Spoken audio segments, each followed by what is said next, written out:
Hello everyone, welcome to my channel.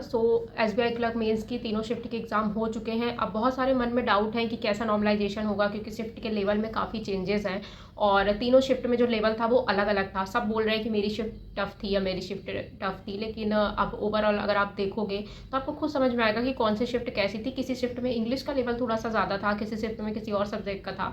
लेकिन जो 10th की सेकेंड शिफ्ट थी जिसमें बहुत सारे लोगों का एग्जाम था, मेरा भी था, तो उसमें आपका क्या होता है ना, जब फर्स्ट सेक्शन खुलता है जीए का, और जीए आपको ऐसी इररिलेवेंट मिलती है, मतलब हार्ड तो छोड़ दो, वो मतलब जो आप पढ़ते उससे उस चीज़ का लेना देना ही नहीं है। 50 क्वेश्चनों में जब ऐसी चीज़ें मिलती है ना, तो इंसान का जो कॉन्फिडेंस है वही डाउन हो जाता है, तो बाकी सेक्शन में वो परफॉर्म नहीं कर पाता। बहुत सारे लोग बोलते हैं कि सेकंड शिफ्ट वाले सिर्फ जीए को लेकर बोल रहे हैं, लेकिन जीए के कारण जो हमारे आगे के सेक्शन में इम्पैक्ट पड़ा वो बहुत ज़्यादा पड़ा है। अगर जीए हमारा अच्छा जाता ना, तो हम इंग्लिश में और अच्छा करते, रीजनिंग में और अच्छा करते, मैथ में और अच्छा करते, लेकिन हम अपना फुल पोटेंशियल वहाँ नहीं दिखा पाए या पेपर में नहीं कर पाए, इसीलिए क्योंकि हमारा मोरल शुरू से ही डाउन हो गया। जीए के लिए जो इंसान बहुत ज़्यादा मेहनत करके जाएगा, क्योंकि जीए एक स्कोरिंग सब्जेक्ट है, नो डाउट, और हमारा जो सब्जेक्ट है मेंस का, उसमें लिखा भी रहता है कि जनरल अवेयरनेस और फाइनेंशियल अवेयरनेस आएगी, लेकिन फाइनेंशियल और बैंकिंग का तो यहाँ दूर दूर से लेना ही नहीं था। वो पता नहीं क्या क्वेश्चन पूछ रहे थे कि एलिफेंट का ट्राई जंक्शन कहाँ है, मतलब आर्कियोलॉजिकल साइट कहाँ है, मतलब बेसलेस, जिसका बैंकिंग से दूर दूर तक लेना देना ही नहीं है बिल्कुल। वो जनरल अवेयरनेस ही पूरे पेपर में था, करंट से रिलेटेड नहीं था।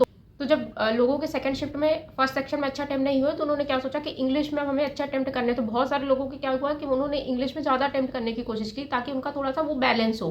तो ऐसा नहीं है कि इंग्लिश में एक्यूरेसी हमेशा रहती, सबकी एक्यूरेसी बिगड़ती है, मेरी भी बिगड़ती है, सबकी ही इंग्लिश में एक्यूरेसी बिगड़ती है, क्योंकि इंग्लिश भी ट्रिकी थी हमारी शिफ्ट में।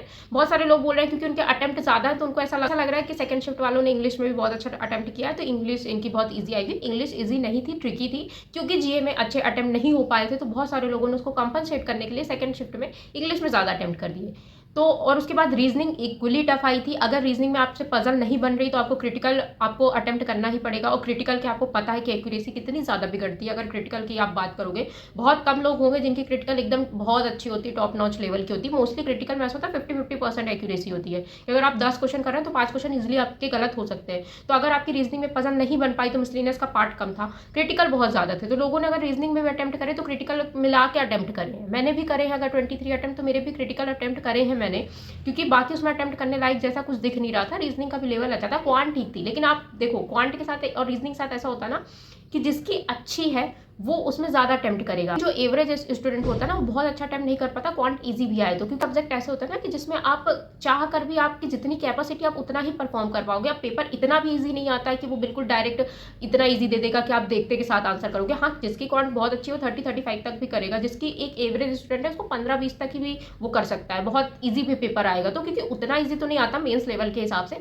पर हाँ जिसकी अच्छी है उसके लिए ऐसा लगता है कि पेपर ईजी है, डुएबल साइड पे। तो मैं अगर ओवरऑल शिफ्ट की बात करूँ, तो फर्स्ट शिफ्ट में ऐसा लोगों ने बहुत सारे मैंने कमेंट्स देखे, बहुत सारे चैनल्स पे देखे, तो उन्होंने ऐसा बोला कि जो फर्स्ट शिफ्ट का इंग्लिश का लेवल था वो स्लाइटली अप था, जो भी 2 शिफ्ट हुई हैं उनसे, ठीक है। उसके बाद रीजनिंग की मैं बात करूँ, तो तीनों शिफ्ट में रीजनिंग अप्रॉक्स ठीक ठीक ही आई थी। तीनों शिफ्ट में रीजनिंग का लेवल ऑलमोस्ट सिमिलर ही था, थोड़ा ऊपर नीचे था। उसके बाद मैं बात करूँ क्वांट, इस बार जो सबसे जो डुएबल साइड पे पोर्सन था वो क्वांट का ही था, लेकिन क्वांट वही अच्छा कर सकता है जो ऑलरेडी एक अच्छा स्टूडेंट है। एक एवरेज स्टूडेंट भी उसमें 15-20 अटेम्प्ट ही कर पाएगा, जो बहुत अच्छा स्टूडेंट है वो 35-40 जितना भी अटेम्प्ट कर ले, लेकिन वो सब नहीं कर पाएंगे। तो कुछ सेक्शंस ऐसे होते हैं। इंग्लिश में भी ऐसा ही होता है कि अगर आपकी अच्छी है तो पेपर अगर स्लाइटली ईजियर साइड पे तो बहुत अच्छा अटेम्प्ट करोगे, अगर आपके ईजियर साइड में पेपर नहीं है, मॉडरेट साइड में, तो उस हिसाब से आपके अटेम्प्ट होंगे। अगर कोई बहुत अच्छा स्टूडेंट रहता है और उसकी मॉडरेट साइड में इंग्लिश का पेपर भी आ जाता है, तो भी वो अच्छा अटेम्प्ट कर लेता है, क्योंकि वो अच्छा है उसकी इंग्लिश ऑलरेडी। तो बहुत सारे फैक्टर्स होते हैं, लेकिन जीए एक ऐसा सब्जेक्ट है कि उसमें कोई भी दिमाग नहीं लगाना, कोई लॉजिक नहीं लगाना, कुछ नहीं लगाना। अगर आपने पढ़ा है, आपको याद है, तो आंसर आप मार्क कर दोगे, अगर आपको याद नहीं है मार्क नहीं कर पाओगे, बस। So GA is all about retaining power, कि आप कितना रिटेन कर पाते हो, उसमें आपको कोई भी दिमाग या एक्स्ट्रा लॉजिक लगाने की जरूरत नहीं होती। तो जीए से मार्क्स गेन कर सकते हो अगर आपका पहला ही सेक्शन ऐसा खुल जाए जिसमें आप इतना पढ़ के जाओ, मतलब हर पीडीएफ, मॉक, इसके बाद क्विजेज, जितना है आपका वीडियो सोर्स, सब कुछ फॉलो किया, क्योंकि हमें पता है कि बैंकिंग में ऐसे पैटर्न में क्वेश्चन आते हैं। लेकिन वहाँ जाओ, वहाँ आपको मिले कि आर्कियोलॉजिकल साइट कितनी होती है, ट्राई जंक्शन कहाँ है, एलिफेंट कहाँ है, मैनग्रोव कहाँ है, इररिलेवेंट पूरा पेपर मिल जाए, तो आप खुद शॉक्ड हो जाओगे कि 50 क्वेश्चन में 5 क्वेश्चन भी ऐसे नहीं है जो हम कर सकते हैं। फिर वहाँ आपको गेस वर्क करना पड़ेगा, और गेस वर्क 99% गलत होता है, क्योंकि जब हमको उस रिलेटेड कुछ पता ही नहीं है तो हम क्या गेस वर्क करेंगे वहाँ पे। वो तो फिर ऐसा ही होता है कि जय माता दी बोल के लगा दो, अगर हो गया तो ठीक है, नहीं हो गया तो कोई बात ही नहीं।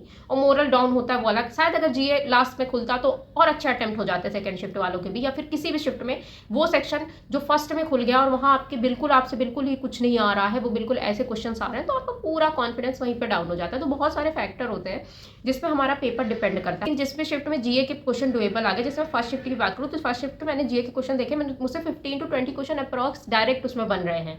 डायरेक्ट बन रहा है मतलब मैं उसमें 50-50 भी नहीं हूँ। जैसे फ्री एआई का क्वेश्चन आता है, पुष्पक भट्टाचार्य, वो सबको पता है। ब्रिक कौन सी कंट्री ज्वाइन की, WHO ने किसको एग्जिट किया, ये सबको पता है। ये बहुत बेसिक क्वेश्चन है, मतलब 8-10 क्वेश्चन तो ऐसे है ना कि कोई अगर एक बार भी पढ़ा होगा तो भी वो आंसर कर लेगा, ठीक है। उसके बाद नहीं कर पाएगा। मैं ये नहीं बोलती कि आप 30-35 अटेम्प्ट कर लोगे, लेकिन हाँ 15-20 तक बिल्कुल एक्यूरेट अटेम्प्ट कर सकते थे। Same goes with third shift में भी जीए काफी, जैसे बिबोर का चेयरमैन पूछ रहा है। फर्स्ट शिफ्ट में आया था SOOR में, OR का शायद फुल फॉर्म पूछा था, O का फुल फॉर्म पूछा था, ओवरनाइट। वो सबको पता है कि वो बहुत बेसिक चीज़ है। जो बैंकिंग का पढ़ेगा वो ये सब चीज़ें तो पढ़ेगा ही पढ़ेगा, कि इसका चेयरमैन कौन होता है, ये कहाँ होता है, पंचवड़ी कहाँ है, ये कहाँ है, सबको पता है। बहुत ईजी क्वेश्चन होता है। हमारे में कुछ भी नहीं आया, ऐसा कुछ भी नहीं आया। आपको शायद पेपर देखना, एग्जैक्ट क्वेश्चन अगर आप कहीं भी देखोगे ना जो बाकी शिफ्ट वाले, तो आप खुद बोलोगे कि ये बिल्कुल आउट ऑफ द बॉक्स था क्वेश्चन। मैं ऐसा नहीं बोल रही हूँ कि मेरा था तो मैं इसलिए बोल रही हूँ। लास्ट ईयर भी मेरा फर्स्ट शिफ्ट में था जो काफ़ी ईजी थी, तो काफ़ी ज़्यादा मार्क्स मेरे डिडक्ट हुए थे। मैं ये भी एक्सेप्ट करती हूँ कि फर्स्ट ईयर जो लास्ट ईयर की शिफ्ट थी जो काफ़ी ईजी आई थी, फर्स्ट शिफ्ट भी, और जो 4 मार्च की शिफ्ट थी लास्ट ईयर की वो भी ईजी आई थी। सेकंड शिफ्ट काफ़ी टफ आई थी, और सेकंड शिफ्ट में जीए भी काफ़ी हार्ड आई थी। इंग्लिश बहुत हाई लेवल आई थी, मॉडरेट टू हाई की थी, मतलब जो अच्छा बच्चा है उसके भी अटेम्प्ट 25 से ज़्यादा नहीं हो रहे थे। तो इंग्लिश में तो एक्यूरेसी भी खराब होती, तो आप सोच सकते हो, तो अच्छा लेवल था सेकंड शिफ्ट का। लेकिन फर्स्ट शिफ्ट ईजी थी, तो मेरे बहुत ज़्यादा मार्क्स डिडक्ट हुए थे। तो ओवरऑल एनालिसिस को मैं देखूँ कि इस साल क्या रह सकता है, तो मुझे ऐसा लगता है कि अगर जो भी कट ऑफ होगा, भले वैकेंसी ज़्यादा है, अगर आपके स्टेट में वैकेंसी बहुत ज़्यादा हो गई है तो आप -2-3 कर सकते हो, और अगर वैकेंसी कम है तो आप +2-3 कर सकते हो। मुझे नहीं लगता इससे ज़्यादा कोई भी इम्पैक्ट पड़ेगा कट ऑफ में, क्योंकि नॉर्मलाइजेशन में होगा ब्लंडर, जैसे पीओ मेंस में हुआ था last year, SBI clerk mains में हुआ था, इस बार भी वही होगा, क्योंकि नॉर्मलाइजेशन का कोई ठीक फॉर्मूला है नहीं, आंसर शीट आती नहीं, हमें कुछ पता नहीं होता है। लास्ट ईयर भी सब लोगों ने बहुत सारे प्रेडिक्शन किए थे, आप लास्ट ईयर वाले वीडियो देखना जो प्रेडिक्ट कर रहे थे कट ऑफ के, पेपर के हिसाब से कट ऑफ बिल्कुल भी नहीं गई थी। आप देखना जाके कि जो लोगों ने भी प्रेडिक्ट किया था कि पेपर का लेवल इस बार टफ है, और वैकेंसी भी पिछले उसके पहले शायद 5000 में वैकेंसी थी, वैकेंसी फिर 8000 थी लास्ट ईयर, तो उन्होंने बोला वैकेंसी में भी इंक्रीज है तो कट ऑफ डिक्रीज हो जाएगी, और पेपर तो ऐसा है 65 तक जाएगी, 70 का फॉर्मूला नहीं आएगा। लेकिन लास्ट 2 ईयर से 70 मार्क्स का है, आप 70 मार्क्स के नीचे जनरल और EWS की कट ऑफ नहीं जा रही है, और 60 मार्क्स के नीचे ST और SC इनकी कट ऑफ नहीं जा रही है, वो वहीं पर स्टक हो रही है। उसके पहले अगर वेटिंग लिस्ट में जाती रही हो तो मुझे नहीं पता, लेकिन लास्ट 2 ईयर से ऐसा कुछ भी नहीं हो रहा है। सोचो कि कट ऑफ बिल्कुल 50-60 में गिर जाएगी, तो वो नेक्स्ट टू इम्पॉसिबल है, क्योंकि बहुत सारे बच्चों ने मेंस दिया है। परसेंटाइल नॉर्मलाइजेशन के हिसाब से तो बच्चे को लेंगे, तो जो ऊपर के परसेंटाइल में बच्चे आएंगे अल्टीमेटली वो उन्हीं को लेंगे, और वो नॉर्मलाइजेशन करके सबके मार्क्स इंक्रीज डिक्रीज कर देंगे। कैसे करेंगे वो किसी को कुछ भी नहीं पता, किस बेसिस पे होता है नॉर्मलाइजेशन वो भी नहीं पता है। कोई मोस्टली बोलता है कि एक्यूरेसी का नॉर्मलाइजेशन का कोई लेना देना नहीं होता है, कुछ टीचर्स बोलते हैं नहीं एक्यूरेसी का लेना देना होता है, और कोई बोलते हैं सिर्फ शिफ्ट के एवरेज से नॉर्मलाइजेशन होता है। तो वो एक्जैक्टली ना फॉर्मूला पता है ना किसी को कुछ पता है। तो जो कट ऑफ है, मुझे नहीं लगता कि अब आपको ज़्यादा वीडियो देखने चाहिए कट ऑफ के। एक एस्पायरेंट के लिए बहुत मुश्किल होता है जब वो बोल देते हैं ना कि आप आगे एग्जाम की तैयारी करो। आगे एग्जाम की नहीं कर सकते, हमने बहुत कुछ दिया है इस एग्जाम के लिए, हम कैसे आगे एग्जाम की देख लें, क्योंकि आपका काम है, आप तो पढ़ाते रहते हो, आपका काम है, आपका कोर्स सेल हो रहा है, बस आपको तो वही चाहिए। क्योंकि बैंकिंग इंडस्ट्री में सॉरी टू से बिल्कुल भी यूनिटी नहीं है, कोई भी टीचर्स कुछ भी नहीं करता है, कोई भी कितना अनफेयर नॉर्मलाइजेशन हो जाए वो बोल के चले जाते हैं कि हाँ अनफेयर तो हुआ है, ठीक है आप आगे की तैयारी करना। आखिर कब तक हम आगे की तैयारी, पूरी लाइफ प्रिपरेशन ही करते रह जाएंगे क्या, सिलेक्शन नहीं लेना क्या हमें, मतलब हम पूरा लक पे डिपेंड हो जाए, अपने हार्डवर्क पे डिपेंड नहीं रहेंगे कि हमारा लक कैसा उस दिन काम कर रहा है। हमारा लक बहुत खराब था कि हमारा 10 अप्रैल को सेकंड शिफ्ट में पेपर आ गया, और हमारा लक बहुत अच्छा था कि हमारा फर्स्ट शिफ्ट या फिर 12 अप्रैल को की शिफ्ट में पेपर आया। ये तो पूरा फिर लक पे डिपेंड कर रहा है, कि जो स्टूडेंट 15 से 20 मार्क्स की लीड ले रहा है, आप कितने मार्क्स हमारे इंक्रीज करोगे, नहीं करोगे। 30 नंबर का तो नॉर्मलाइजेशन होगा नहीं, 5-6 नंबर का नॉर्मलाइजेशन होगा, जो ऑलरेडी हमसे 30 मार्क्स आगे बैठ गया है लेके, तो उसमें हमारे साथ जस्टिस तो हो नहीं पाएगा। और SSC में आप देखो, SSC में नॉर्मलाइजेशन होता है कि टीचर्स कोर्ट तक पहुंच जाते, चेयरमैन तक पहुंच जाते। उन्होंने बोल भी दिया है कि अब नेक्स्ट ईयर से मेन्स एक शिफ्ट में होगा, लेकिन हमारा मेन्स क्यों नहीं एक शिफ्ट में होता है। क्लर्क मेन्स तो 3 शिफ्ट में होता था, PO मेन्स भी 2 शिफ्ट में होने, मतलब हमारा सिलेक्शन कैसे होगा is totally based upon our luck, कि हमारा लक साथ देगा तो हो जाएगा, नहीं नहीं लग साथ देगा तो नहीं हो जाएगा। नॉर्मलाइजेशन में वो मैथ रीजनिंग में भी मार्क्स डिडक्ट कर देते हैं, जहाँ एक्यूरेसी बिल्कुल 100% 95% के ऊपर ही रहती है, क्योंकि आंसर जब आप लगाते हो तो कुछ सॉल्व करके लगाते हो, जब आपसे आएगा तभी आप सॉल्व करोगे, नहीं तो क्यों करोगे। जीए में आप गलती कर सकते हो, इंग्लिश में कर सकते हो, पर मैथ रीजनिंग में गलती की गुंजाइश बहुत कम होती है। लेकिन ऐसा कुछ होता नहीं है, और यहाँ कोई बोलने वाला भी नहीं। एक टीचर अगर 1-2 दिन बोलेंगे, तीसरे दिन से वो भी शांत हो जाएंगे, चौथे दिन से बोलेंगे आरआरबी क्लर्क आ रहा है उसकी तैयारी करो, क्योंकि बैंक एग्जाम तो चलते रहते हैं, हर में ऐसे अनफेयर नॉर्मलाइजेशन होता रहता है, हर में सब कुछ होता रहता है, और उसका एंड रिजल्ट कुछ भी नहीं निकलता है। अल्टीमेटली जो सेलेक्ट हो जाता है वो आगे बढ़ जाता है, बाकी सब यही इसी लाइन में चलते रहते हैं, नए बच्चे ऐड होते रहते हैं।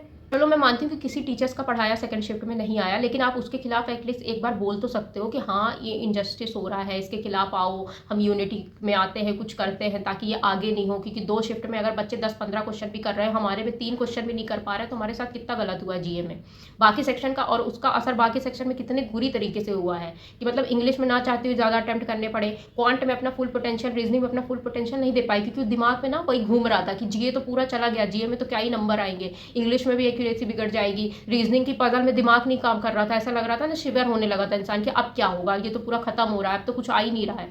तो बहुत सारी चीज़ें अफेक्ट करती है एक स्टूडेंट को, और वो सिर्फ जो प्रिपरेशन करता है ना वही समझ सकता है, बाकी कोई नहीं। वो कहना आसान होता है कि आप आगे बढ़ जाओ, जीवन भर कोई पढ़ाई नहीं कर सकता है ना, एक लिमिट होती है किसी भी चीज़ की करने की, और जहाँ पे फेयरनेस नहीं होती तो वहाँ पे और दिक्कत जाती है फिर, कि एक ऐसा फार्मूला होना चाहिए जो सबको एटलीस्ट हमको पता तो हो कि हमारी गलती का, हम किस सेक्शन पे कहाँ कमज़ोर हो रहे हैं या क्या करने। और हमने जब सब कुछ दे दिया उसके बाद भी अगर ऐसा कुछ हो रहा है हमारे साथ तो बहुत गलत हो रहा है। बट ठीक है, इस पे तो आई डोंट थिंक कि ज़्यादा कुछ कोई बोलेगा। अगर 1-2 दिन कोई बोल भी देगा, तीसरे दिन से शांत हो जाएंगे, चौथे दिन से आरआरबी की वीडियोस आने लगेंगी कि आरआरबी क्लर्क की करो, पीओ की करो, फिर उसका रिजल्ट आएगा, फिर बोलेंगे आईबीपीएस क्लर्क, आईबीपीएस पीओ की करो, फिर उसमें आ जाएगा तो बोलेंगे कोई बात नहीं, अभी एसबीआई के 2 आएंगे, फिर बोलेंगे ये भी नहीं है तो नाबार्ड आएगा, क्योंकि आपका तो कोर्स है। आपको क्या लगता है? मुझे तो नहीं लगता कट ऑफ में ज़्यादा इंपैक्ट पड़ेगा, टू बी ऑनेस्ट। किसी भी स्टेट की आप ले लो, +-3 का पड़ेगा, इससे ज़्यादा कुछ नहीं पड़ेगा। ऐसा नहीं होगा 80 से कट ऑफ डायरेक्ट 60 में गिर जाए, ऐसा तो बिल्कुल नहीं होगा, क्योंकि जो कट ऑफ है लास्ट 2-3 ईयर से कंसिस्टेंट रही है। जैसा पेपर का लेवल आता है, लास्ट ईयर भी ऐसे ही पेपर का लेवल आया था, इस साल भी ऐसे ही पेपर का लेवल आया था, कट ऑफ में कोई ज़्यादा इंपैक्ट पड़ेगा। तो ये है पूरा एनालिसिस जो भी मैंने तीनों शिफ्ट का पेपर देख के किया था।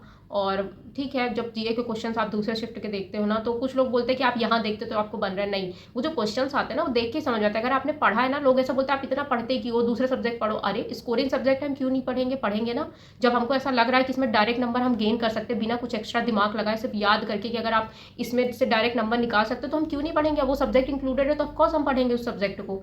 लेकिन जब वो सब्जेक्ट ही ऐसा आ जाएगा तो फिर किसकी किस्मत खराब है। तो बच्चे ही है, क्योंकि जो अल्टीमेटली जिसके ऊपर अफेक्ट करता है वो तो स्टूडेंट ही होता है ना। टीचर का कुछ जाएगा ना, इंस्टीट्यूट का कुछ जाएगा ना, जिसने एग्जाम कंडक्ट करवाया उसका कुछ जाएगा, जो भी होगा स्टूडेंट का ही होगा। तो ये है पूरा analysis. I don't think cut off पे ज़्यादा इंपैक्ट पड़ेगा। वीडियोस वगैरह भी देखते हो तो आप जज कर लेना, क्योंकि लास्ट ईयर भी बहुत सारे लोगों ने, मैंने भी कट ऑफ बोला था कि इतनी कम जाएगी क्योंकि लेवल ऐसा वैसा, पर ऐसा कुछ भी नहीं हुआ था। तो मैं समझ चुकी हूँ कि कट ऑफ तो वो अपने हिसाब से ही डिसाइड करते थे। कट ऑफ तो वही घूमेगी जहाँ वो हमेशा रहती है, 70-80 के पास में, जिस स्टेट की है आप वैकेंसी के हिसाब से अपनी देख लेना। और यही था पूरा एनालिसिस। आई होप आपको वीडियो थोड़ा अच्छा लगा होगा, अगर अच्छा लगा होगा तो like share subscribe to my channel. Thank you so much.